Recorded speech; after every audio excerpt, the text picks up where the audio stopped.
चलिए पहला क्वेश्चन लिखिएगा आप लोग। देखिए, इंडिया हैज गिफ्टेड, सबसे पहला क्वेश्चन लिखिए, India has gifted I N S Kirpan. I N S Kirpan Indian naval ship होता है full form. I N S Kirpan, K I R F P N, Kirpan. India has gifted I N S Kirpan to, किसको दिया हमने gift बनाकर दिया है, to Vietnam.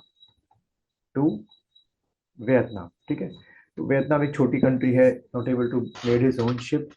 भाई हमने उनको एज अ फ्रेंडली गेस्चर के तौर पे, और अपनी भी थोड़ा डिप्लोमेटिक हमारा वहाँ पे पकड़ ज़्यादा हो, जियो पॉलिटिक्स में भी ज़्यादा पकड़ हो साउथ साउथ ईस्ट एशिया की तरफ, इसलिए हमने ये शिप उनको गिफ्ट के तौर पे दी है, ठीक है। तो पूछ सकते हैं भाई आई एन एस किरपान जो है किस कंट्री को गिफ्ट दिया गया है, तो वियतनाम को दिया गया है। अच्छा, उसके बाद अगला क्वेश्चन लिखेंगे।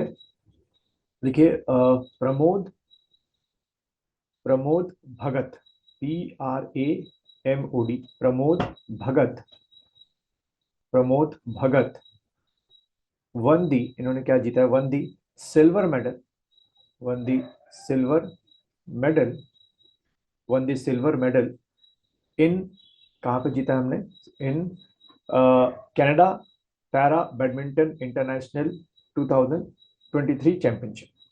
ये मेडल कहाँ जीता है, लिख दो पूरा।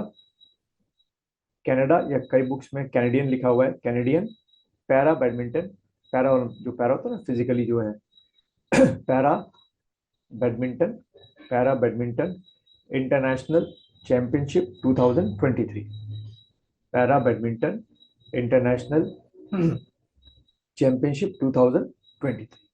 तो ये प्रमोद भगत का नाम आप लोग ध्यान में रखिएगा। अच्छा, अगला क्वेश्चन लिखिए। सलमान रश्दी, ये नाम आपने कई बार सुना होगा। Salman Salman Rushdie, Salman Rushdie, Salman Rushdie has been awarded, इनको क्या मिला है, has been, Salman Rushdie has been awarded German peace prize, has been awarded German German peace German peace prize 2023, वहाँ की गवर्नमेंट की तरफ से दिया गया है। Salman Rushdie has received German peace prize, has received German peace prize 2023, ठीक है, जर्मन पीस प्राइज 2023, 2023। फिर अगला लिखिए क्वेश्चन। यूरोपियन चैंपियनशिप और यूरो 2024, इसको अच्छे नाम हम यूरो 2024 के नाम से ज़्यादा जानते हैं। यूरो 2024 या यूरोपियन चैंपियनशिप, ये फुटबॉल का लीग होता है, आपको पता होगा। तो यूरोपियन चैंपियनशिप या euro 2024, euro 2024 going to organise, कहाँ पर होगा, going to organise in Germany. तो जर्मनी जो है वो डिसाइड किया हमने, या ये क्लब ने डिसाइड किया है, going to organise in Germany, ठीक है। तो आपसे इसका नाम पूछ सकती है भाई कहाँ पर होने जा रहा है, तो आपने टिक करना है जर्मनी में, ये आपका ऑर्गेनाइज होगा, ठीक है। और यहीं पे एक और चीज लिख लो जो इससे रिलेटेड है। The mascot of this championship, या शॉर्ट में लिख दो द मैस्कॉट, जो डिसाइड किया गया, जो रिलीज किया गया अभी, the mascot is teddy bear. इसका जो मैस्कॉट है वो आपका टेडी बेयर जो है वो रखा गया है। The mascot is teddy bear, mascot is teddy bear, ठीक है। अच्छा, नेक्स्ट लिखिएगा। PM memorial museum and library society, PM memorial PM memorial museum, PM memorial museum museum and library society, and library society renamed, इसका rename किया गया है, renamed renamed as renamed as, लिख लो क्या नाम रखा गया है, renamed as Nehru memorial museum and library society, renamed as Nehru memorial. तो खाली नेहरू मेमोरियल लिख दो, याद रहेगा आप लोगों को। Nehru memorial, Nehru memorial museum and library society, ये हमने इसका नाम रखा है, Nehru memorial museum and library society. Library society. फिर लिखिए अगला क्वेश्चन, ये भी इसके भी आने की पॉसिबिलिटी है। लिखिए इन 2023 scientist discovered scientists discovered a flying lizard scientists discovered a flying lizard। अब जब भी फ्लाइंग लिजर्ड का मतलब सुनो या पढ़ो, उसका मतलब होता है कि एक पेड़ से दूसरे पेड़ तक, पूरा ऐसा बर्ड कर फ्लाई नहीं करती है। तो in 2023 scientist discovered a flying lizard in Mizoram. कहाँ पे उन्होंने खोजा है? In Mizoram in Mizoram and named it, और उसका नाम क्या रखा है? And named it flying lizard in Mizoram and named it, देखिए गीको, ऐसे GECKO gecko, then mizoramensis RAMENSIS, ठीक है, मीजो मीजो रेमेंसिस, ये इसका नाम रखा है। तो क्वेश्चन ऐसे आएगा कि भाई नॉर्थ ईस्ट के किस स्टेट में, ऐसे पूछेंगे नॉर्थ ईस्ट के किस स्टेट में जो है वो फ्लाइंग लिजर्ड जो है वो आपकी खोजी गई है। तो आपने ये टिक कर देना है कि भाई आपके ये मिजोरम में जो है आपकी खोजी गई है। ठीक, चलिए आगे बढ़ते हैं। नेक्स्ट क्वेश्चन लिखिएगा। और लिजर्ड आपको पता होगा किस आपका फाइलम में आता है? रेप्टाइल्स में आता है। ठीक है, क्या रखना आपको ध्यान, ये किस में आता है? रेप्टाइल्स में आता है। ठीक है, और अगर आपको ध्यान हो, शुरू का मैंने एक बायो का आप लोग को बताया था क्लासिफिकेशन, किंगडम का क्लासिफिकेशन। तो मैंने आप लोग को बताया था, रिवीजन के तौर पर बता दे रहा हूँ यहाँ पे, कि सबसे पहला जो किंगडम होता है प्रोटिस्टा होता है। ठीक है, नहीं सॉरी, सबसे पहला जो होता है वो आपका मोनीरा किंगडम होता है। ठीक है, उसके बाद दूसरा जो किंगडम होता है वो आपका क्या होता है? प्रोटिस्टा। ठीक है, प्रोटिस्टा किंगडम होता है। थर्ड किंगडम जो आपका होता है वो आपको ध्यान रखना है फंजाई होता है। ठीक है, और फोर्थ किंगडम जो आपका होता है दैट इज व्हाट, आपका प्लांट। और फिफ्थ किंगडम जो है वो आपके क्या हो गए? एनिमल्स हो गए। ठीक है, यहां से कंफ्यूज मत होना, मोनिरा का मतलब है हम किसके बारे में स्टडी कर रहे हैं? सिंपली बैक्टीरिया के बारे में।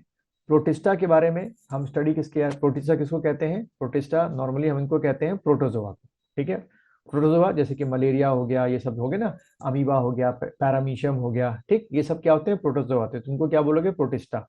फिर फंजाई, हमारे चारों आपने देखा होगा जो फंजाई आपके होते हैं, जैसे कि वो मशरूम हो गया, ये सब फंजाई हो गया। फिर प्लांट हो गया और एनिमल हो गया। ठीक, तो ये जो लिजर्ड है आपका किसको बिलोंग करेगा? एनिमल के अंदर कॉर्डेटा को। ठीक है, चलिए आगे बढ़ते हैं हम लोग। नेक्स्ट लिखिएगा फिफ्थ, अगला क्वेश्चन है fifth world coffee world fifth world coffee conference. Fifth world coffee, बहुत बड़ी बात है ये, और इंडिया में पहली बार होने वाली है, तो इसको लिख लो, fifth world coffee conference will going to organise at will going to organise will going to organise at Bengaluru. ये कहाँ पे होगी हमारे यहाँ? Will going to organise at Bengaluru Bengaluru between 25th to 28th September 2023, between 25th to 28th September 25th to 28th September 2023। और ये India में first time हो रही है, इसलिए इसके क्वेश्चन के आने के चांसेस हैं कि बताओ भाई आपकी जो वर्ल्ड कॉफी कॉन्फ्रेंस है या फिफ्थ वर्ल्ड कॉफी कॉन्फ्रेंस है वो भारत में कहाँ हो रही है। ठीक है, तो आपने ध्यान में रखना है भाई आपके कहाँ पे, ये बेंगलुरु में आपकी हो रही है। ठीक है, अच्छा इसी से रिलेटेड एक और फैक्ट है जो शायद एग्जाम में आपसे पूछते हैं, लिख दीजिए। Rohan Bopanna Rohan Bopanna Bopanna Rohan Bopanna appointed as brand ambassador of this conference. ठीक है, Rohan Bopanna appointed as brand ambassador of this conference. ठीक है, ये आपके वो टेनिस खेलते हैं, नहीं पता तो लिख लो, टेनिस प्लेयर हैं आपके, तो उनको इसका ब्रांड एम्बेसडर क्या किया गया है? आपका अपॉइंट किया गया है। ठीक है, appointed as brand ambassador of this conference. चलिए आगे बढ़ते हैं। अगला क्वेश्चन लिखिएगा नेक्स्ट आपका। अब इसकी स्पेलिंग थोड़ी सी देखो कैसे बनाओगे, लिखो अनुसुईया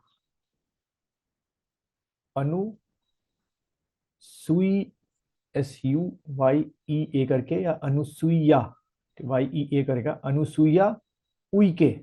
नाम थोड़ा उई उइके, ठीक है, अनुसुईया उइके कमेटी, अनुसुईया उइके कमेटी। अब ये कमेटी न्यूज में रही, इसलिए इससे एग्जाम में क्वेश्चन आ सकते हैं, तो लिख लो इसका। In June 2023, in June 2023, 2023, Manipur government, Manipur government establish, Manipur government establish Anusuiya, Anusuiya Uikey committee to establish the peace process in state, to start या to establish a peace, to establish a peace in the state, कि भाई ये दोनों जो आपके ट्राइबल ग्रुप्स हैं उनसे जाके बात करें। और यहाँ पे सर टू स्टार्ट के बाद क्या है? नहीं, मैंने क्या लिखा है, अनसुईया वी committee to establish a peace in the state, बस इतना लिखा है मैंने, ठीक है। अनसुईया, ये ऐसे मैंने लिखा है, in June 2023 Manipur government establish या setup Anusuiya Uikey committee to start और to establish a peace in the Manipur state, ठीक है। कि ये जो अनसुईया कमेटी है या जो इनके मेंबर्स हैं और जो चेयरमैन खुद आपके अनसुईया उइके हैं, ये दोनों जो आपके कमिटीज हैं, जो मिताई हैं और जो आपके दूसरे कम्युनिटी के लोग हैं मणिपुर में, वहां पे जाके उनसे बात करें और दे ट्राई टू बस काम करें दोनों को, कम्युनिटी को, कि भाई लगातार अभी भी क्या हो रहे हैं, इंसिडेंट्स आपके हो रहे हैं, ठीक है। एक क्वेश्चन तो ये हो गया। अब दूसरा कमेटी लिखो जिसका भी रिलेशन मणिपुर से, ये लिखिए अजय लांबा कमेटी, अजय लांबा कमेटी। अब ये कमेटी क्या है, इसका काम क्या है, तो लिख लो अजय लांबा कमेटी, और उसमें पहला पॉइंट लिखो this committee setup bye central government. इसको किसने बनाया है, सेंट्रल गवर्नमेंट ने बनाया है। This committee setup bye central government, तो इसके चेयरमैन कमेटी के अजय लांबा है, ठीक है। This committee establish by central government to investigate, to investigate the violence in Manipur, to investigate the violence, to investigate the violence in Manipur. कौन कल्प्रिट है, किसकी लापरवाही से, एडमिनिस्ट्रेशन की लापरवाही से ये दंगे भड़के, या पुलिस की लापरवाही से एक दंगे भड़के, या आर्म फोर्सेस ने लापरवाही की, किसने लापरवाही की, तो पूरा अपना रिपोर्ट जो है ये आपका सेंट्रल गवर्नमेंट को सौंपेंगे, ठीक है।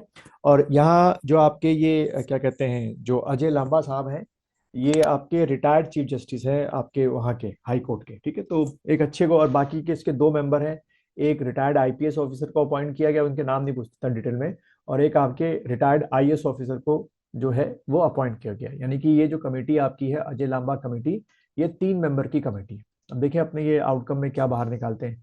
तो मणिपुर में अभी वायलेंस हुआ है, अभी भी हो ही रहा है, छुटपुट घटनाएं हो रही हैं। तो ये दो चीजें आपको ध्यान में रखनी है, कौन कौन सी कमेटी, अनसुईया उइके कमेटी और दूसरा आपके अजय लांबा कमेटी। अच्छा, यहीं से एक ज्योग्राफी से रिलेटेड क्वेश्चन जो आपको सर्च करना है वो ये है कि जो आपका मणिपुर है उसकी कितने किलोमीटर की बाउंड्री जो है वो म्यांमार से शेयर होती है, और बाकी के जो हमारे नॉर्थ ईस्ट के स्टेट्स हैं किन किन के साथ वो बाउंड्री शेयर करता है, ठीक है। ये एक बार देख लेना। चलो आगे बढ़ते हैं, अगला लिखिएगा लीगो। अगला लिखो लीगो, इसका पहले फुल फॉर्म लिख लो लीगो का। लेजर इंटरफेरोमीटर, जहां अटक जाओ या आवाज, आवाज तो नहीं कट रही आप लोगों को, आवाज आ रही है साफ, साउंड क्लैरिटी क्लियर है ना, साउंड क्लैरिटी में तो कोई फर्क नहीं है। इस पे लिखो laser interferometer, interferometer gravitational, gravitational wave observatory, gravitational wave observatory, gravitational wave observatory, लिख दिया, हो गया आप लोगों का। सर वेब, वेब के बाद वेब ऑब्जर्वेटरी, ओ से observatory, OBSERVATORY, observatory, TARY sorry, observatory, ठीक है, हो गया ठीक। तो ये आपका लीगो है, ठीक। ये जो लीगो है ये एक तरीके का इंस्ट्रूमेंट है, और ये भारत से पहले कई यूरोपियन कंट्रीज ने अपने यहाँ लगाया है। कई आपके अमेरिकन, जो नॉर्थ अमेरिका उसने भी अपने यहाँ, मतलब यूएसए ने भी अपने यहाँ लगाया है। अब ये है क्या, इसका फुल फॉर्म तो लिख दिया आपने, अब इसको लिख लो, इसको हम लोग क्यों लगा रहे हैं, इंडिया क्यों लगा रही है। तो सिंपल एक में लिखिए टू स्टडी, ये क्यों लगाया जा रहा है, to study gravitational waves of the universe. To study किस लिए लगा रहे हैं, gravitational, gravitational, to study gravitational waves, to study gravitational waves of the universe, क्योंकि उससे बहुत सारे हमें चीजें पता चलेंगी मेटल्स के बारे में या यूनिवर्स में जो और प्लैनेट्स हैं उनके बारे में, ठीक है। Second thing. थर्ड थिंग लिखो, ये हमारे यहाँ भारत में लीगो का ये जो पूरा सिस्टम है या जो पूरा प्लांट है वो लग कर रहा है, ये क्वेश्चन पूछ सकते हैं। तो लिखो इट गोइंग टू स्टैब्लिश, जो आपका लीगो है, it going to establish at Hingoli, going to establish at Hingoli Maharashtra, ठीक है। तो या सीधा क्वेश्चन पूछेगा कि लीगो भारत में किस जगह लग रहा है, तो वहां पर ऑप्शन एक जगह लिखा होगा महाराष्ट्र, सॉरी जगह का लिखा होगा तो हिंगोली आपका जगह होगी, डिस्ट्रिक्ट और गांव हो गया आपका वहां पे जो लग रहा है। और अगर स्टेट पूछेगा तो भाई फिर आप टिक करिएगा कहां पर, आपका महाराष्ट्र में हो गया, ठीक है। अच्छा, नेक्स्ट इसमें लिख लो एक छोटा सा पॉइंट लिख लो, शायद पूछ लें। टोटल बजट, इसका बजट क्या रखा गया है, टोटल बजट ₹2600 करोड़, ठीक है। एक तो ये हो गया टोटल बजट। और एक और फैक्ट लिख लो, इट इज ऑपरेटेड बाय, इसको ऑपरेट कौन करेगा, ये किसके अंडर में रहेगा हमेशा, it is operated by atomic, operated by atomic energy department, ठीक है। Operated by atomic energy department, वो क्या करेगा, इसको लीड करेगा, atomic energy department, atomic energy department. चलिए अगला लिखिए। आप लोगों को मैंने ये लिखा था एक पॉइंट, क्या कहते हैं, ये जो आपके हमारे जो क्या कहते हैं एस जयशंकर हैं, वो कहाँ से वो हुए हैं, इलेक्ट हुए हैं राज्यसभा में, किस जगह से, किस स्टेट से, यस सर, गुजरात से हो रहा है। ठीक है, चलो ये अलाउ कितना। अच्छा, अगला बढ़ते हैं, ये भी क्वेश्चन बन, क्योंकि अभी आजकल ध्यान रखना आपका पेपर जो भी होगा एग्जामिनर्स या ढेर सारे एग्जामिनर्स, क्योंकि एक सेट बनता नहीं, मैं पहले बता दूं, इतना मुझे भी कुछ श्योर नहीं है, ये लोग बताते नहीं है, लेकिन जितनी मेरी बात हुई ये कहते हैं कि कम से कम 4 सेट बनते हैं अलग अलग जीएस के पेपर के, मतलब पेपर के आपके 4 सेट बनते हैं। कौन सा पेपर आएगा ये सिर्फ चेयरमैन को पता होता है, तो एंड टाइम पे कौन सा पेपर वो दे दें किसी को पता नहीं होता। तो अभी भी सब कलेक्शंस हो रहे होंगे, क्वेश्चंस बन रहे होंगे।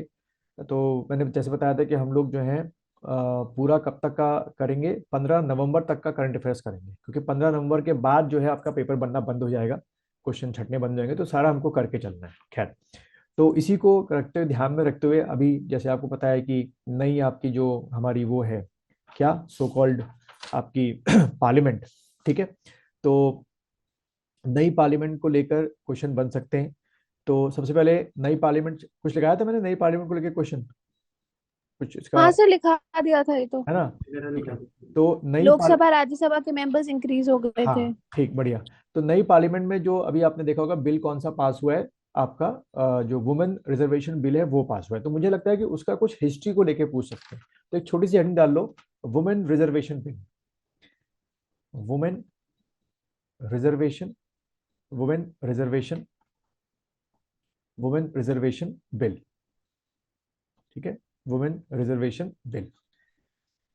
अब यहां से कुछ काम की चीजें मैंने छाट रखी हैं जो एग्जाम में आ सकता है। लिखिएगा पहला पॉइंट, इन 1996, इन 1996 एच डी देवीगौड़ा, या सिर्फ आप देवीगौड़ा भी लिख सकते हैं, ठीक है, ये हमारे उस समय के दी देन प्राइम मिनिस्टर थे। तो H D Deve Gowda first time introduce WRB, यानी कि women reservation bill, first time introduce WRB, women reservation bill in Lok Sabha, ठीक है। तो यहां से एक MCQ क्वेश्चन बन सकता है कि भाई वो कौन से पहले या पहली बार कब आपका महिला आरक्षण बिल या वुमेन रिजर्वेशन बिल जो है पार्लियामेंट में आया था, उस समय प्राइम मिनिस्टर कौन थे, तो आपको ध्यान रखना है एच डी देवीगौड़ा। अब हुआ ये कि ये जब आपका लोकसभा में आया तो आने के बाद ये बिल क्या हो गया, लैप्स हो गया, मतलब पास नहीं हुआ, डिस्कशन होता रहा, और जैसे ही आपकी लोकसभा क्या हुई, डिसॉल्व हुई, ये लैप्स हो गया। अब यहाँ से काम की बात जो कॉन्स्टिट्यूशन में हमको पढ़नी होती है, आगे चल के पढ़ेंगे भी हम लोग, और वो काम की बात ये है कि आपके जो बिल होते हैं, आपके जो बिल होते हैं, आपको ध्यान रखना है दो तरीके के होते हैं। एक आपका होता है पब्लिक बिल और एक आपका होता है प्राइवेट बिल। ठीक है। और वैसे ही अगर आप और थोड़ा डीप में जाए तो बिल जो होते हैं, एक आपका होता है क्या, ऑर्डिनरी बिल, एक आपका होता है फाइनेंस बिल, एक आपका क्या होता है मनी बिल, और एक आपका क्या होता है कॉन्स्टिट्यूशनल अमेंडमेंट बिल। अभी मैं उसमें नहीं आ रहा हूँ, लेकिन जो ये वुमेन रिजर्वेशन बिल है, out of these four, ordinary bill, finance bill, money bill या कॉन्स्टिट्यूशनल अमेंडमेंट बिल, इसमें जो है हम लोग इसको एक तरीके से क्या मानेंगे, एक कॉन्स्टिट्यूशन ऑर्डिनरी बिल की तरह ट्रीट करेंगे। ठीक है। उसमें कुछ बदलाव करना पड़े तो बाद में कॉन्स्टिट्यूशन अमेंडमेंट कर देंगे, बट अभी इनिशियली इसको हम एक ऑर्डिनरी बिल की तरह ट्रीट करेंगे। ठीक है। तो ऑर्डिनरी बिल के साथ क्या होता है कि आप उसको किसी भी हाउस में इंट्रोड्यूस कर सकते हैं, चाहे लोकसभा में चाहे राज्यसभा में। लेकिन ध्यान से समझना, जो मनी बिल होता है वो सिर्फ और सिर्फ कहाँ इंट्रोड्यूस होता है, लोकसभा में। ठीक है। थोड़ा मैं आगे की चीजें बता रहा हूँ क्योंकि हमको इतना टाइम अगर ना मिल पाए कॉन्स्टिट्यूशन में एक बारीक से बारीक पढ़ने में, तो मैं चाह रहा हूँ कि जो जो मुझे याद आ जा रहा है मैं आपको बताता रहे, तो आपको एग्जाम के लिए बेनिफिशियल रहेगा। तो ध्यान रखना है कि मनी बिल जो है वो सिर्फ और सिर्फ लोकसभा में इंट्रोड्यूस होता है। जो ऑर्डिनरी बिल है वो किसी भी हाउस में इंट्रोड्यूस हो सकता है, जैसे कि आपका वुमेन रिजर्वेशन बिल आपका हो गया। ठीक है। अच्छा, तो दूसरा दूसरा चीज ये है कि मान लीजिए लोकसभा में ये बिल इंट्रोड्यूस हुआ, और हम जानते हैं कि लोकसभा जो है एक टेम्परेरी हाउस है। टेम्परेरी हाउस का मतलब क्या हो गया कि इसकी जो लाइफ होती है इलेक्शन होने के बाद, यानी कि जनरल इलेक्शन होने के बाद, वो आपकी 5 ईयर्स होती है। तो मान लीजिए कोई बिल आपका ऑर्डिनरी बिल जो है लोकसभा में आया, उस पर डिस्कशन हो रहा है, वोटिंग नहीं हो पाई है, कमेटी बैठती है बहुत सारी उसकी, और गो थ्रू जाने के लिए कमेटी, उसको हम लोग बोलते हैं पार्लियामेंट्री कमेटी, वो आपकी बनाई जाती है कि उसमें लोगों से राय मशवरा करें। और मान लीजिए कि ऐसा करते करते पूरे 5 साल बीत जाए और लोकसभा क्या हो जाए, 5 साल आने के बाद अपने आप डिसॉल्व हो जाती है। तो जैसे ही लोकसभा डिसॉल्व होती है, उसमें जितने भी आपके बिल पड़े होते हैं जो कि पास नहीं हो पाए हैं और ना राज्यसभा पास होने के बाद भेजे गए हैं राज्यसभा में, तो वो सारे जो पेंडिंग बिल्स हैं वो क्या हो जाते हैं, डिसॉल्व हो जाते हैं। तो ऐसा इनके साथ भी हुआ था कि 1996 में एच डी देवगौड़ा बिल लेकर आए, लोकसभा में रिड्यूस हुआ, उस पर डिस्कशन होता रहा, बिल पास हो नहीं पाया था, और जैसे ही आपकी लोकसभा डिसॉल्व हुई वो बिल भी क्या हो गया, डिसॉल्व हो गया। ठीक है। तो एक क्वेश्चन आपको यहां से मिल गया कि भाई बिल कब डिसॉल्व हो सकता है। अच्छा, इसके ठीक उल्टा, अगर राज्यसभा में कोई बिल पड़ा हुआ है तो वो डिसॉल्व नहीं हो सकता। क्यों? क्योंकि राज्यसभा एक परमानेंट हाउस है, ये भी आपको ध्यान रखना है। ठीक है। चलिए, फिर इसके बाद अगला पॉइंट लिखिएगा, ए बी वाजपेयी यानी कि Atal Bihari Vajpayee ji, A B Vajpayee introduce introduce W R B यानी कि वुमेन रिजर्वेशन बिल इन 1998। उसके बाद फिर 98 में कोशिश की गई, इन 1998, लेकिन उसके आगे लिख दो बट इट लैप्स। ये भी क्या हो गया, लोकसभा में इंट्रोड्यूस हुआ था, लैप्स हो गया, जैसी लोकसभा भंग हुई ये भी लैप्स हो गया। फिर उसके बाद लिखिए अगला पॉइंट करके, देन अगेन इन 1999, 2002 एंड 2003। ठीक है। बार बार कोशिश की, 1999, 2002, 2003। ठीक है।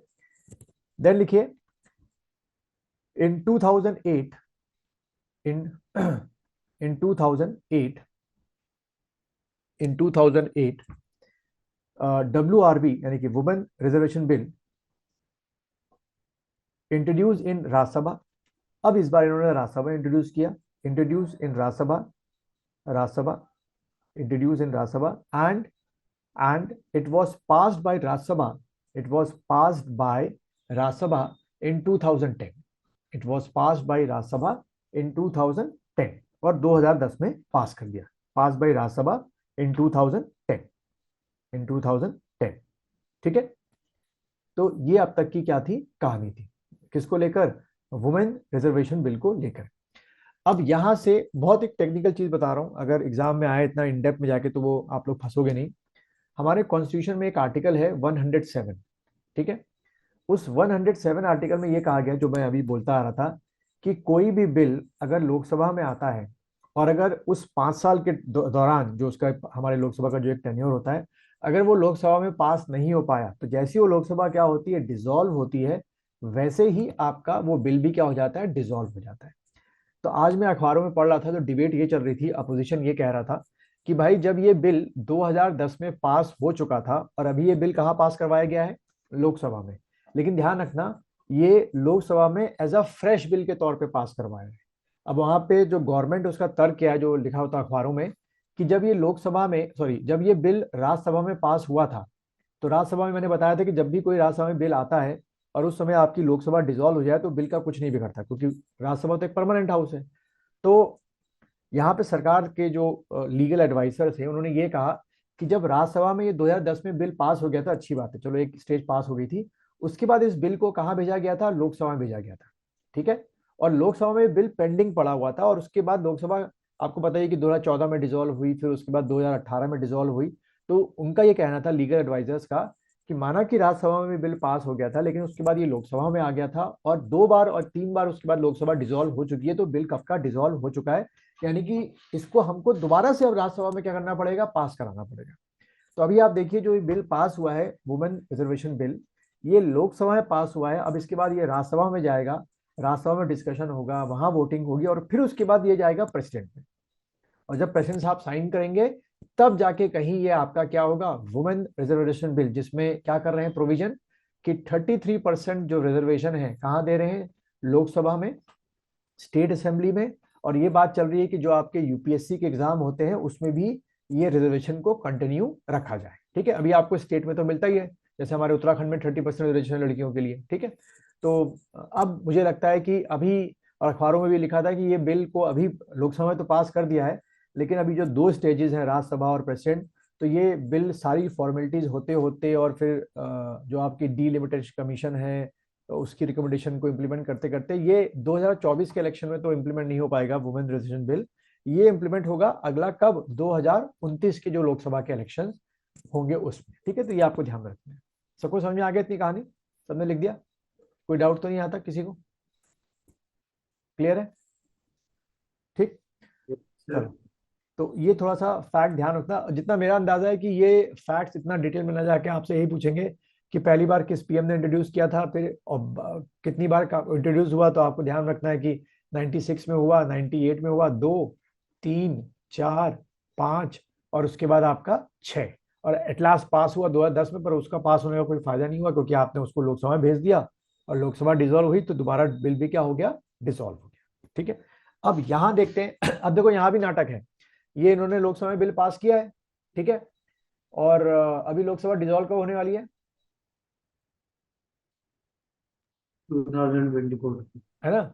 अगर उसके पहले ये बिल ये कहाँ भेज दें, राज्यसभा में भेज दें, जो कि भेजना है इनको, तब ये बिल डिसॉल्व नहीं माना जाएगा, क्योंकि तब लोकसभा ने अपना काम कर दिया, ये चला गया राज्यसभा में। ठीक है, चलो फिर, लेकिन इसमें भी एक ट्रिकी चीज है, अभी बताऊंगा उसमें भी, क्योंकि मैं उसको पढ़ रहा था, उसमें लिखा हुआ था कि कोई भी बिल, इसको ध्यान से समझना सुनना, कोई भी बिल जब लोकसभा में पास होता है तो अच्छी बात है, पास हो गया, उसके बाद कहाँ भेज दिया, राज्यसभा में, और राज्यसभा भेज दिया, और यहाँ लोकसभा क्या हो गई, डिसॉल्व हो गई, और जब नई लोकसभा आएगी, क्योंकि एज यूजुअल है कि 2024 में इलेक्शंस होंगे, नई लोकसभा आएगी, तो नई लोकसभा में फिर से उस बिल को इंट्रोड्यूस करना पड़ेगा, क्योंकि नए मेंबर्स आए। ठीक है, तो अभी अगर मोदी साहब रियलिटी में, या अभी की गवर्नमेंट रियलिटी में चाहती है कि ये इम्प्लीमेंट हो जाए, तो इनको अभी जो बचे हुए दिन हैं, बचे हुए महीने हैं, उसमें राज्यसभा में भी इनको पास कराना चाहिए, और प्रेसिडेंट से साइन करवा लेनी चाहिए कि भाई ये बिल फिर जो आपका डीलिमिटेशन कमीशन है उसके रिकमेंडेशन के बेसिस पे धीरे धीरे इंप्लीमेंट कराते रहे लोग। लेकिन देखो अब क्या करते हैं। अच्छा, क्या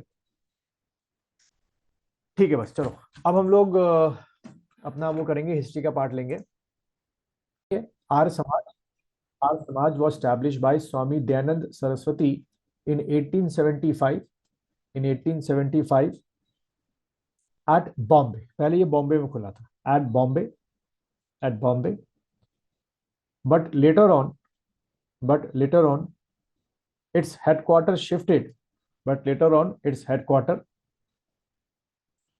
shifted, later on headquarters shifted in Lahore, कहाँ चला गया, लाहौर में चला गया। ठीक है, बॉम्बे में खुला था, लेकिन फिर बाद में जो है ये कहाँ ले गया, आज के पाकिस्तान के लाहौर में, but later on shifted in Lahore 1877, 1877। ठीक है, 77 में आपका ये लाहौर में ले गए।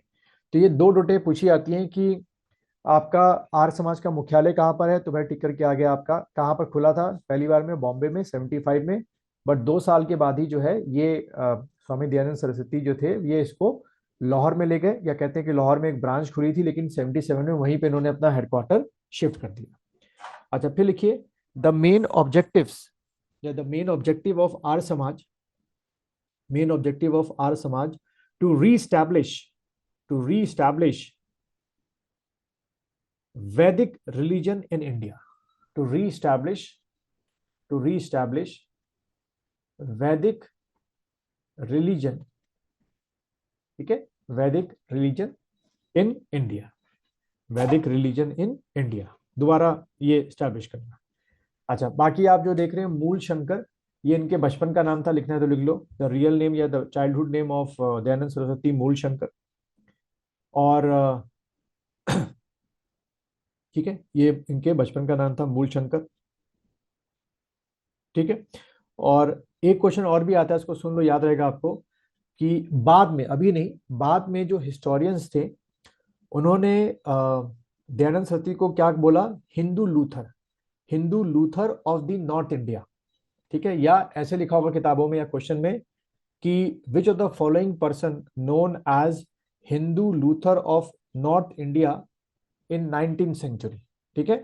मैं फिर से यूज कर दे रहा हूँ वर्ड, क्वेश्चन कैसे, या इसके आगे लिख दो, दयानंद सरस्वती जी के आगे लिख दो, ही वॉज नोन एज, बाद के हिस्टोरियंस ने कहा, Hindu Luther of North India of 19th century, 19वीं सदी के हिंदू लूथर नाम दिया, ठीक है, हिंदू लूथर। तो अगर ऐसा कोई वर्ड आएगा एग्जाम में कि हिंदू, इन चारों में से किसको हिंदू लूथर कहा जाता है या कहा जाता था, तो आपने टिक करना है स्वामी दयानंद सरस्वती को कहा जाता था, ठीक है। हो गया यहां तक?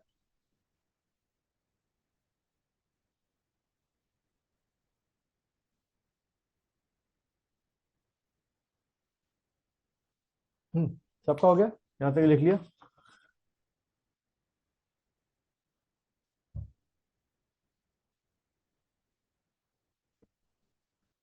हाँ, हो गया सबका भाई, यहां तक क्लियर है? Yes sir. ठीक है। अच्छा, जो आप नीचे नाम एक और देख रहे हो, डांडी स्वामी पूर्णानंद, ये इनके क्या थे, गुरु थे, ठीक है, ये आप लिख सकते हो, स्वामी या डांडी स्वामी पूर्णानंद was the guru was the guru of Swami Dayanand Saraswati, guru of Swami Dayanand Saraswati। और थोड़ा सा और डिटेल में जाऊं तो यही आपके दांडी स्वामी पूर्णानंद थे, जिन्होंने इनका जो मूल शंकर नाम था उसकी जगह इनका क्या नाम रखा, स्वामी दयानंद सरस्वती। तो क्वेश्चन अगर ऐसे आ जाए कि इनमें से किसने मूल शंकर का नाम जो है स्वामी दयानंद सरस्वती रखा था, ये नाम दिया था, तो आपने टिक करके आना है डांडी स्वामी पूर्णानंद, ठीक। चलिए आगे बढ़ते हैं हम लोग। तो हिंदू लूथर भी मैंने आपको लिखा दिया है, ठीक है। अच्छा, अब अगला लिखिए, आर्य समाज, आर्य समाज, आर्य समाज was against, ये किसके अगेंस्ट में था आर्य समाज, आर्य समाज was against, लिखो पहला, आइडल वर्शिप, यानी कि इसको हम लोग हिंदी में क्या बोलते हैं, आपका मूर्ति पूजा, ठीक है, तो आर्य समाज उसका अपोज करता था, आइडल वर्शिप। दूसरा लिखिए इनकारनेशन, ठीक है, इनकारनेशन जो अलग अलग आपके अवतार आते हैं, उनको बोलता था कि ऐसा कोई कॉन्सेप्ट नहीं होना चाहिए भाई। उसके बाद sacrifice of animals, sacrifice of animals. उसके बाद ब्लैक मैजिक, ब्लैक मैजिक उसका भी अपोज करता था, ब्लैक मैजिक। और थर्ड लिखो, different type of Orthodox present in Hindu society, different type of Orthodox, different type of Orthodox present in Hindu society, ठीक है, different type of Orthodox present in Hindu society, present in Hindu society. तो इसका क्या कर रहा था भाई, ये अपोज कर रहे थे, ये आपके आर्य समाज के लोग, ठीक है। अच्छा, फिर लिखिए शायद आपने ये सुना भी होगा, Dayanand Saraswati gave the slogan go back to Vedas. ये तो सुना होगा सब लोगों ने, अपने क्लास 7 8 का याद होगा, ये डायलॉग तो पक्का याद होगा। Dayanand Saraswati gave the slogan go back to Vedas, यानी कि वेदों की ओर लौट चलो, वेदों की ओर लौट चलो। ठीक है, ये इनका दिया हुआ डायलॉग था, वेदों की ओर लौट चलो। फिर लिखिए अगला, Dayanand Saraswati wrote following books, इनकी बुक्स भी आ जाती है कई बार, रोट फॉलोइंग बुक्स। पहला लिखिएगा किताब सत्यार्थ प्रकाश, फर्स्ट किताब है इनकी, सत्यार्थ, सत्यार्थ प्रकाश। ठीक है, सीधा एग्जाम में आता है कि हु रोट सत्यार्थ प्रकाश, दयानंद सरस्वती। उसके बाद सेकंड किताब लिखिएगा इनकी वेद भाष्य भूमिका, वेद भाष्य भूमिका। ठीक है, थर्ड किताब लिखिए ऋग्वेद भाष्य, ऋग्वेद भाष्य, ऋग्वेद भाष्य। और एक और किताब लिख लो पंच महायज्ञ, चौथी किताब जो इन्होंने लिखी थी PANCH, पंच महायज्ञ। ठीक है, पंच महायज्ञ, चौथी किताब लिख लो पंच महायज्ञ, पंच महायज्ञ। ठीक, चलिए आगे बढ़ते हैं। नेक्स्ट लिखिए इन 1883, इन 1883, ठीक है, इन 1883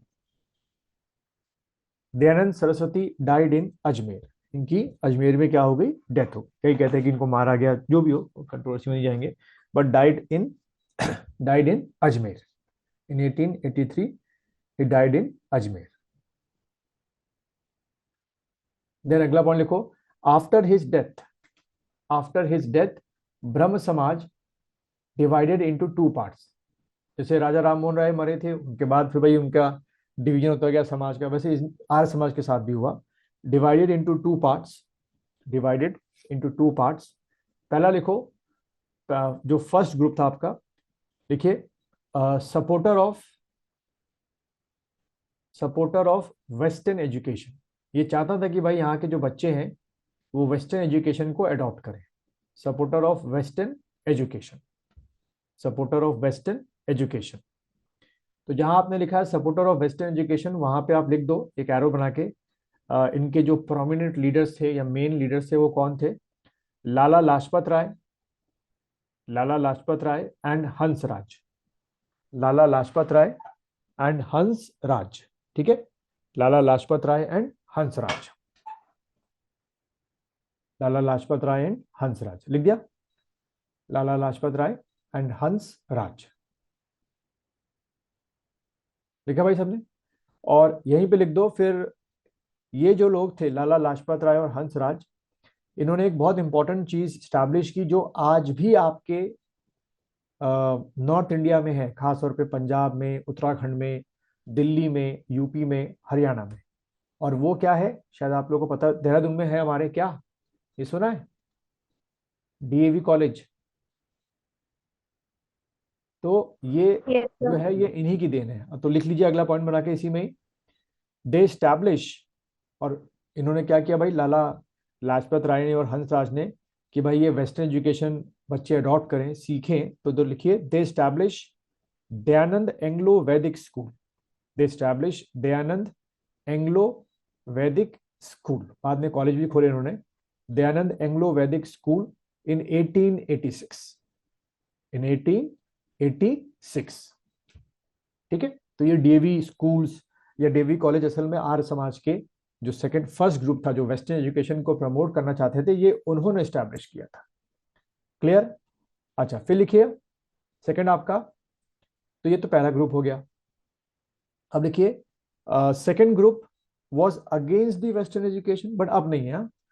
second group was against the western education, against the western education. और इनके लिख लो लीडर्स कौन थे, प्रोमिनेंट लीडर श्रद्धानंद, श्रद्धानंद, लेखराम,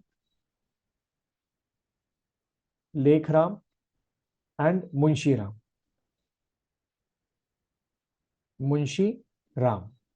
ठीक है, ये थे वो ग्रुप के लोग जो वेस्टर्न एजुकेशन का क्या करते थे, आपका अपोज करते थे। अब इसमें लिख लो दे स्टैब्लिश, अब वो चाहते थे कि भाई वैदिक ही एजुकेशन बच्चे पढ़ें, तो लिखिए दे स्टैब्लिश। अच्छा, ये भी हमारे उत्तराखंड में है और हरिद्वार में। कोई बता पाएगा मैं किसकी बात कर रहा हूं? दे स्टैब्लिश कि भाई वैदिक ही आपको पढ़ना है, वैदिक लिटरेचर, वैदिक चीजें पढ़नी है। हरिद्वार में है आज भी। दे स्टैब्लिश, एनी आइडिया? योगा। ना, दे स्टैब्लिश गुरुकुल कांगड़ी। अरे जहां आपका यूकेपीसीएस का ऑफिस है, गुरुकुल कांगड़ी। अब वो बात अलग है कि आप आज गुरुकुल कांगड़ी जाइए, वहां कंप्यूटर से लेकर वेस्टर्न एजुकेशन से लेकर फिजिक्स केमिस्ट्री सब पढ़ाई जाती है। अब वो चेंज हो गए। दे स्टैब्लिश गुरुकुल कांगड़ी इन हरिद्वार इन 1902। गुरुकुल कांगड़ी इन हरिद्वार इन 1902। ठीक है, इन 1902। चलो अब मैं थोड़ा सा उत्तराखंड लिखवा रहा हूँ आप लोगों को। ठीक है, कुछ उत्तराखंड के मिसलेनियस, वो एक ऑर्डर वाइज हमारा चलता रहेगा। अभी मैं आज थोड़ा सा और प्रिपेयर कर नहीं पाया आप लोग को वो टैरी वाला पढ़ाने के लिए, तो मैं अभी उसको शुरू नहीं कर रहा हूँ। बट एक चीज मैं साथ में अभी आज हम लोग शुरू करेंगे, वो है आपका, तो कोशिश करना जो मैं नोट्स लिखा रहा हूँ ये अपना जो भी आपके उत्तराखंड के नोट्स आपने बना रखे हैं, या इसको ऐसा करो A4 साइज में लिखो, और A4 साइज में फिर उसमें स्टेपल कर लेना मिसलेनियस, क्योंकि ये मैंने 8-10 किताबों से अलग अलग जगहों से बना रखे हैं। और इसमें कुछ ज्योग्राफी के भी क्वेश्चन हो सकते हैं, एडमिनिस्ट्रेशन के भी हो सकते हैं, हिस्ट्री के भी हो सकते हैं। तो थोड़ा सा इसको, अच्छा एक मिनट, पहले मुझे उत्तराखंड, ठीक सबके आ गया मैप में ये आ गया उत्तराखंड बनाऊं मैप। Yes sir. ठीक, तो कोशिश करना कि ये जो मिसलेनियस नोट्स लिखा रहा हूँ मैं, मिसलेनियस बोल के लिखाऊंगा, तो उसको आप लोग कोशिश करना कि A4 साइज में लिखना। ये अलग जगहों से मैंने ले रखे हैं, तो कोशिश करेंगे जितना फैक्ट्स लिख सकते हैं आपके एग्जाम से पहले पहले, कुछ एक एक पॉइंट अगर एग्जाम में आ जाए तो अच्छी बात है। अच्छा, तो उम्मीद है कि आप लोगों ने चंद डायनेस्टी पढ़ ली होगी, जो मैंने आप लोगों को भेजी थी, उसको कन्वर्जन भी ठीक कर लिया था आप लोगों ने, और उसको लगातार रिवाइज करते रहो। मैं पहले बोल दे रहा, जिस दिन आपने 2 दिन अगर आप उससे दूर रहे हिस्ट्री से, चंद डायनेस्टी उसमें ऊपर नीचे आएगा कि पहला चंद शासक कौन था, उसके बाद का कौन सा, किसने आपका वो वाला मंदिर बनवाया, किसने आपकी लड़ाइयां लड़ी, उसमें कंफ्यूज हो जाओगे। तो हर 2 दिन में, और कोशिश करो कि अक्टूबर तक आते आते 15 अक्टूबर के बाद आप लगभग दिन में एक बार तो है जो आपकी चंद डायनेस्टी है, परमार डायनेस्टी मतलब कि ये पवार डायनेस्टी है, उसके बाद गोरखा, उसके बाद ब्रिटिशर्स, ज्यादा नहीं है, 4 चीजें, कि रोज इसको 15 अक्टूबर के बाद देख सको। ठीक है, उसके पहले हम लोग इसको खत्म कर लेंगे। अभी जो मैं मिसलेनियस नोट लिखा रहा हूँ उसको लिखना, जैसे कि आपके सामने उत्तराखंड का, तो उसको A4 साइज में लिख के स्टेपल कर देना अपने उत्तराखंड के नोट्स में। तो जैसे कि आपके सामने उत्तराखंड का मैप है, तो एक क्वेश्चन जो मैं अभी लिखा रहा हूं वो है आपका एडमिनिस्ट्रेशन को लेकर, मतलब चैप्टर एडमिनिस्ट्रेशन है, वहां से क्वेश्चन आता है। वो है आपका क्या, डिस्ट्रिक्ट, और राइट हैंड साइड में उसका फॉर्मेशन ईयर वो दे देते हैं। तो एक तरफ लिखो डिस्ट्रिक्ट, जैसे कि आपको यहाँ सामने दिख भी रहा होगा, और एक तरफ आपका establishment year, formation year, formation year. ठीक है, तो कोशिश मैंने की है कि ये मैं आपको ऑर्डर वाइज लिखाऊं कि आपको याद रहे। तो सबसे पहला लिखो आपका, फर्स्ट आपका, मैं इधर इधर लिखूंगा, मैप में करता जाऊंगा, आपका गढ़वाल। ठीक है, सबसे पहला आपका क्या हो गया, गढ़वाल कब बना, गढ़वाल डिस्ट्रिक्ट अभी नहीं है, अभी तो पूरा गढ़वाल मंडल है। ठीक है, लेकिन यहां लिखो गढ़वाल, इसके आगे लिखना 1839। ठीक है, अच्छा अब इसको एक और चीज इमेजिनेशन करो कि 1816 में, ठीक है, 1860 में क्या हुई, ट्रीटी ऑफ संगोली। ठीक, उसके बारे में बताऊंगा मैं। ट्रीटी ऑफ संगोली हुई, और ट्रीटी ऑफ संगोली के बाद आपका जो ये था गढ़वाल का जो रीजन था वो ब्रिटिशर्स के अंडर में आ गया था, गोरखाओं से इन्होंने छीन लिया था, हरा दिया था बुरी तरीके से। तो ट्रीटी ऑफ संगोली जो थी वो आपके ब्रिटिशर्स और गोरखाओं के बीच में हुई थी। चलो अच्छी बात है। दूसरा क्या हुआ कि जब ये ट्रीटी हो गई और गोरखा यहाँ से हट गए, तो जो उस समय के आपके क्या थे, शाह डायनेस्टी की जो किंग थे, यानी कि परमार के जो राजा थे, ब्रिटिशर्स ने उनसे पैसे मांगे कि भाई ऐसा हमारी लड़ाई हुई है, हमारा अच्छा खासा एक्सपेंडिचर हुआ है, हमको खर्चा चाहिए। तो उस समय जो हमारे परमार किंग थे वो इस हालात में थे नहीं कि इतना जो एक्सपेंडिचर हुआ है लड़ाई में वो किसको दे सकें, आपके इनको खर्चे के तौर पे दे सकें। तो हुआ ये कि उस समय सुदर्शन शाह थे, ध्यान रखना, ठीक है। तो सुदर्शन शाह ने बोला कि भाई मैं इतने पैसे दे नहीं सकता हूँ आपको। तो तय ये हुआ कि जो आपकी अलकनंदा है, ठीक है, ध्यान रखना, भागीरथी अलकनंदा, ठीक है। और भागीरथी और अलकनंदा कहाँ मिलते हैं, दोनों नदियां, ये मैंने आपको रिवर सिस्टम दिखा चुका था तो याद हो गया होगा, देवप्रयाग में, ठीक है। अब यहाँ पर थोड़ा सा ना नक्शे में थोड़ा ड्रॉ करते करते उल्टा हो जाता है, तो थोड़ा सा मैं जैसे यहाँ से हम अगर निकालें, चमोली से निकालें, तो आपकी कुछ इस तरीके से अलकनंदा हो गई, क्योंकि एग्जैक्ट यहाँ पे फिगर मिल नहीं पाती है, ठीक है। और कुछ यहाँ पे लाके इसको रोक देते हैं, और इधर से आपकी क्या आ रही है, भागीरथी आ रही है, ठीक है, टेरी से होते हैं, ठीक। तो ये आपकी भागीरथी हो गई, ये आपकी अलकनंदा हो गई, ठीक। और फिर यहाँ से आगे आपके क्या बन गई, हमारी गंगा, फिर ऋषिकेश, ऋषिकेश से आपके हरिद्वार, ठीक, फिर आपके यहाँ यूपी में एंटर कर जाती है। तो तय ये हुआ कि जो आपकी अलकनंदा रिवर है उसके इधर का जो हिस्सा है, यानी कि जो ये वेस्टर्न साइड है, वो किसके पास जाएगा, जो परमार शासक हैं, यानी कि आपके कौन, जो नाम बताया मैंने, सुदर्शन शाह, ठीक है, ये उनके पास रहेगा। और जो ईस्ट का हिस्सा है, यानी कि ये वाला जो हिस्सा है, आप कह सकते हो एक पूरी तरीके से ये हिस्सा, पूरा ये हिस्सा जो है, ये किसके पास जाएगा, ये जाएगा ब्रिटिशर्स के पास, ठीक है। वो बात अलग है कि धीरे धीरे ब्रिटिशर्स अब जैसे जैसे टाइम बीतेगा ये हिस्से को तो डेवलप करेंगे ही करेंगे, धीरे धीरे इस हिस्से में भी कब्जा करना शुरू करेंगे, वो बात की बात है। लेकिन आपको ध्यान रखना है कि 1816 के बाद जब संगोली की ट्रीटी ब्रिटिशर्स और किसके बीच में हुई, गोरखाओं के बीच में हुई, उसके बाद सुदर्शन शाह जो है उनसे जब हिसाब किताब किया गया तो वो दे नहीं पाए, तो ये तय हो गया कि भाई वेस्ट का हिस्सा हमारा, और अलकनंदा के ईस्ट का हिस्सा किसका हो गया, ये पूरा का पूरा आपके ब्रिटिशर्स का आपका हो गया, ठीक है। एक इमेजिनेशन आपको ये रखनी है। अच्छा, अब यहाँ पर जो मैं लिखा रहा था वो डिस्ट्रिक्ट लिख लो पहले। तो गढ़वाल जो है फिर 1839 में बना, ठीक है, इसमें ब्रिटिशर्स का बहुत बड़ा हाथ था क्योंकि उनका इन्फ्लुएंस अब आ चुका था इनके ऊपर। उसके बाद लिखिए सेकंड आपका, तो क्वेश्चन क्या पूछते हैं आपसे, मैच द फॉलोइंग पूछेंगे, या सीधा पूछेंगे कि गढ़वाल डिस्ट्रिक्ट कब बना, तो आपको याद रखना है इन चारों में से कब, ठीक है। हाँ शिव जी कुछ पूछ रहे हो?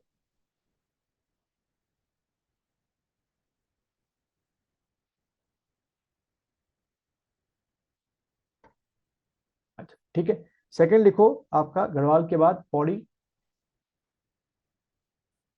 पौड़ी, ठीक है, पौड़ी दिख रहा है सबको, ये हमारा इधर पौड़ी, ठीक है। ये लिखिएगा पौड़ी कब बना, 1840 में। फिर थर्ड लिखिएगा आपका कुमाऊं, कुमाऊं, पूरा कुमाऊं, ठीक है, कुमाऊं, ये लिखिएगा 1854 में, ठीक। तो इसको याद करने का थोड़ा सा एक तरीका है, शॉर्टकट बना लेना, गढ़वाल और कुमाऊं के बीच में कौन आ गया, पौड़ी आ गया। और आखिरी के ये याद रखना 39, 40 और 54, ठीक है। थोड़ा एक और ध्यान रखना कि भाई एज जो है कि 1816 में ब्रिटिशर्स ने यहाँ पे कब्जा किया था, तो उसके बाद ही ये फटाफट बनाएंगे डिस्ट्रिक्ट अपने, ठीक। अच्छा, उसके बाद फोर्थ लिखिएगा नैनीताल प्लस आपका अल्मोड़ा, प्लस आपका अल्मोड़ा, ये दोनों जो है ब्रिटिशर्स ने बनाए 1891 में, 1891, तो 91 से याद रखना। फिर आपका लिखिए फिफ्थ टेहरी, ठीक है, टेहरी, ये आपका कब बना, 1949, 1 अगस्त 1949, क्योंकि ये इंडिया के साथ आके मर्ज हो गया था, ठीक। फिर सिक्स्थ आपका लिखिए, सिक्स लिखो उत्तरकाशी, सिक्स लिखो उत्तरकाशी, और उत्तरकाशी के बाद लिखना उत्तरकाशी के बाद लिखो चमोली, और उसके बाद चमोली के बाद आपका लिखिएगा, चमोली के बाद लिखना आपका पिथौरागढ़, उत्तरकाशी, चमोली और आपका पिथौरागढ़। लिख दिया? सबका हो गया? ये तीनों जो डिस्ट्रिक्ट थे आपके, ये आपके बने 1960 में। ठीक है, फिर उसके बाद ये देहरादून, ये कब बना? 1975। उसके बाद चंपावत, दिख रहा है सब चंपावत सबको? चंपावत,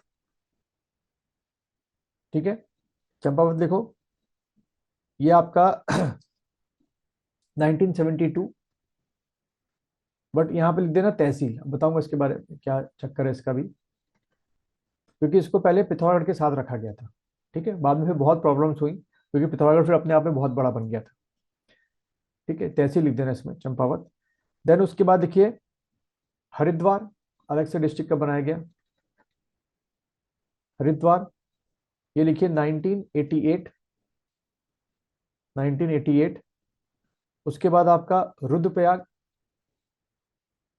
रुद्रप्रयाग 1997। और उसके बाद आपका बागेश्वर, बागेश्वर 1997। ठीक है, 1997 हो गया यहां तक सबका? ठीक, तो हाँ हो गया भाई सबका यहां तक, तो मैं आगे बढ़ूं? Yes sir. ठीक, तो ये डिस्ट्रिक्ट्स ना, एक क्वेश्चन हमेशा आता है यहाँ से आपको, या तो ईयर। Is left. कौन सा? उधम सिंह नगर। अब इसको छोड़ दो, छोड़ दो उसको। उधम सिंह नगर का लिखना है तो लिख लो 1995 में, 1995। हो गया सर, सारे डिस्ट्रिक्ट हो गए? Yes sir. ठीक है, तो मैक्सिमम ये मैच द फॉलोइंग में क्वेश्चन आता है, 4 इधर दे देंगे, 4 इधर, और सबसे खराब क्वेश्चन होता है कि कौन सा पेयर गलत है, तो ये तो एक रट्टा मार लेना। ठीक है, ये थोड़ा सा याद रखना जरूरी है। अदिति हो गया? ठीक है, यस सर। अच्छा अब थोड़ा सा ज्योग्राफी आपको बताता हूं मैं। ये जो आपका हमारा उत्तराखंड है, ज्योग्राफिकली इसको लिखना पहला पॉइंट बना के, divided into 8 regions. Geographically Uttarakhand divided into 8 regions. 8 regions, 8 region में डिवाइड कर रखा है। ठीक है, अब जो रीजन्स बता रहा हूं फिर बताऊंगा क्वेश्चन कैसे पूछे जाते हैं। ठीक है, ये जो रीजन मैं बता रहा हूं आपको, ये बता रहा हूं नॉर्थ से साउथ की तरफ, यानी कि ये हमारा क्या है, नॉर्थ, और इससे नीचे की तरफ क्या हो गया हमारा, साउथ। ठीक, तो ये नॉर्थ से साउथ की तरफ मैं डिवीजन कर रहा हूं, एक ये इमेजिनेशन करना। तो सबसे पहला लिखो, यानी कि ये सबसे नॉर्थ में आपका होगा, सबसे पहला लिखना ट्रांस हिमालय। ट्रांस हिमालय। ठीक है, तो अगर मैं इसको आप लोग को इसमें दिखाऊं, मैप में दिखाऊं, तो कुछ इस तरीके से बनेगा। ये जो है आपका, जो मैं ड्रॉ कर रहा हूं, ये वाले आपका कौन सा पार्ट है, ट्रांस हिमालय, सबसे तिब्बत के पास। सेकंड क्वेश्चन, सेकंड लिखिए पार्ट आपका, नीचे की तरफ थोड़ा सा आएंगे, ग्रेटर हिमालय।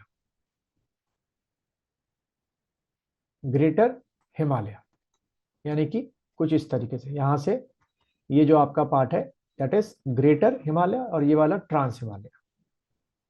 देन थर्ड आपका लिखिएगा, थर्ड जो पार्ट है लेसर हिमालय। लेसर हिमालय। ठीक है, थोड़ा सा और नीचे आ जाते हैं भाई, लेसर हिमालय। ठीक, अब यहीं से सुन लो, मैं लिखाऊंगा लेकिन बाद में, जितने भी हमारे हिल स्टेशंस हैं जो हमारे उत्तराखंड में हैं, जैसे कि हिल स्टेशन कौन कौन से हो गए आपके, जैसे कि आपका मसूरी हो गया, रानीखेत हो गया, दूधातौली हो गया, बिनसर हो गया, जितने भी आपके हिल स्टेशंस हैं वो कहाँ पड़ते हैं, आपके लेसर हिमालय में पड़ते हैं। एक क्वेश्चन तो बड़ा उनका फेवरेट ये है कि बताओ मसूरी जो है ट्रांस हिमालय में है, ग्रेटर हिमालय में है कि लेसर हिमालय में है, तो आपने क्या टिक करना है, लेसर हिमालय। ठीक है। फिर चौथा लिखिए, फोर्थ आपका आपका दून, दून, ठीक है। चौथा जो रीजन उन्होंने डिवाइड कर रखा है वो आपका कर रखा है दून। पांचवा जो है फिफ्थ आपका शिवालिक, ठीक है, शिवालिक। फिर सिक्स्थ, तो शिवालिक में देखो यहां तक आ गए हम लोग, ये आपका क्या हो गया, शिवालिक हो गया। इसके बीच का इन्होंने दून बता रखा है, ठीक है। तो ये क्या था हमारा लेसर हिमालय, ये क्या हो गया शिवालिक, और ये बिल्कुल बाउंड्री पे कहा, सॉरी ये क्या हो गया हमारा दून हो गया, और ये क्या हो गया हमारा शिवालिक हो गया। यही कर रखा है ना, 1 2 3 4 5, सबका यही आ रहा है। इस तरीके से डिवीजन सबको आ रहा है समझ में, Yes, नॉर्थ sir. से साउथ की तरफ, ठीक है। फिर सिक्स लिखो आपका, जो सिक्स आपका है दैट इज भाबर, ठीक है, भाबर, भाबर, ठीक। ये जो आपका उधम सिंह नगर का है, जो ये यूपी के साइड को छूता है, हरिद्वार का हो गया, ये सब क्या हो गया भाबर हो गए। फिर सेवेंथ आपका लिखो तराई, और नीचे की ओर आप सहारनपुर की तरफ चलेंगे, तराई, तराई। और एट आपका रीजन क्या हो गया, प्लेन का हो गया, प्लेन्स। तो हरिद्वार का ये जो इलाका है ना, ये पूरा प्लेन्स का मानते हैं हम लोग, प्लेन्स। क्लियर है यहां तक, 8 लिख दिए। सर एक क्वेश्चन था, बांगड़ रीजन भी आता है सर, शायद मैंने पढ़ा था एक जगह। किसमें आता है भाबर का, प्लेन में ना, बांगड़ बांगड़ रीजन, हरिद्वार बांगर, और भाबर और बांगर, हाँ अभी उसमें नहीं जा रहे क्योंकि उसका उसका ना नीचे की ओर ज्यादा की तरफ है। हमारे तो स्पेसिफिक पहले हम उत्तराखंड के पॉइंट से कर रहे हैं, तो वो इंडियन ज्योग्राफी में अलग चीजें देखते हैं। वो सही बोल रहे हैं आप, पर अभी इसको ही रट्टा मारना है आपको, ठीक है। अच्छा, अब देखो यहाँ से क्वेश्चन क्या बनते हैं, मैं इसको कल से अब थोड़ा सा और डिटेल में पढ़ाऊंगा। पहला क्वेश्चन बनता है कि जो आपके क्या कहते हैं पासेस हैं, या जो आपके माउंटेन्स हैं, ठीक है, या जो आपके डिस्ट्रिक्ट हैं। जैसे इन्होंने बड़ा अजीब से क्वेश्चन पीछे पूछे थे कि जो आपके ज्यादातर उत्तराखंड के 13 में से 9 डिस्ट्रिक्ट हैं वो किस में पड़ते हैं, ट्रांस में पड़ते हैं कि ग्रेटर में पड़ते हैं कि लेसर में पड़ते हैं। या वो ऐसा पूछेगा कि पिथौरागढ़ में से कौन कौन सी रेंजेस जाती हैं, ट्रांस जाती हैं, ग्रेटर जाती हैं कि लेसर जाती हैं, या दून या शिवालिक, इस तरीके से। तो पहले आज ही एक इमेजिनेशन कर लो कि सबसे ऊपर trans, greater, lesser, Doon, Shivalik. जबकि इंडियन ज्योग्राफी में पढ़ोगे तो दून जैसी कोई चीज ही नहीं है, लेसर के बाद सीधे शिवालिक है। तो फिर आप जो बोल रहे थे ना भाबर, बांगर, जो अभी फिर बांगर होता है, फिर भाबर होता है, फिर तराई, ऐसे करके उन्होंने डिवाइड कर, हम पर उत्तराखंड के पॉइंट से पढ़े थोड़ा सा अलग किस्म से पढ़ेंगे उसको, ठीक है। तो ये आपको एक ध्यान में रखना है, ठीक।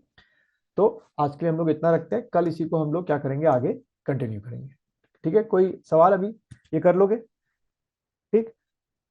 तो मैं आपको फिर वो भेजूं शाह डायनेस्टी वाला आज, अभी इसके बाद कुछ नोट्स भेजूंगा, उसको एक बार पढ़ लेना, जहां प्रॉब्लम आएगी मुझसे पूछ लेना, ठीक है।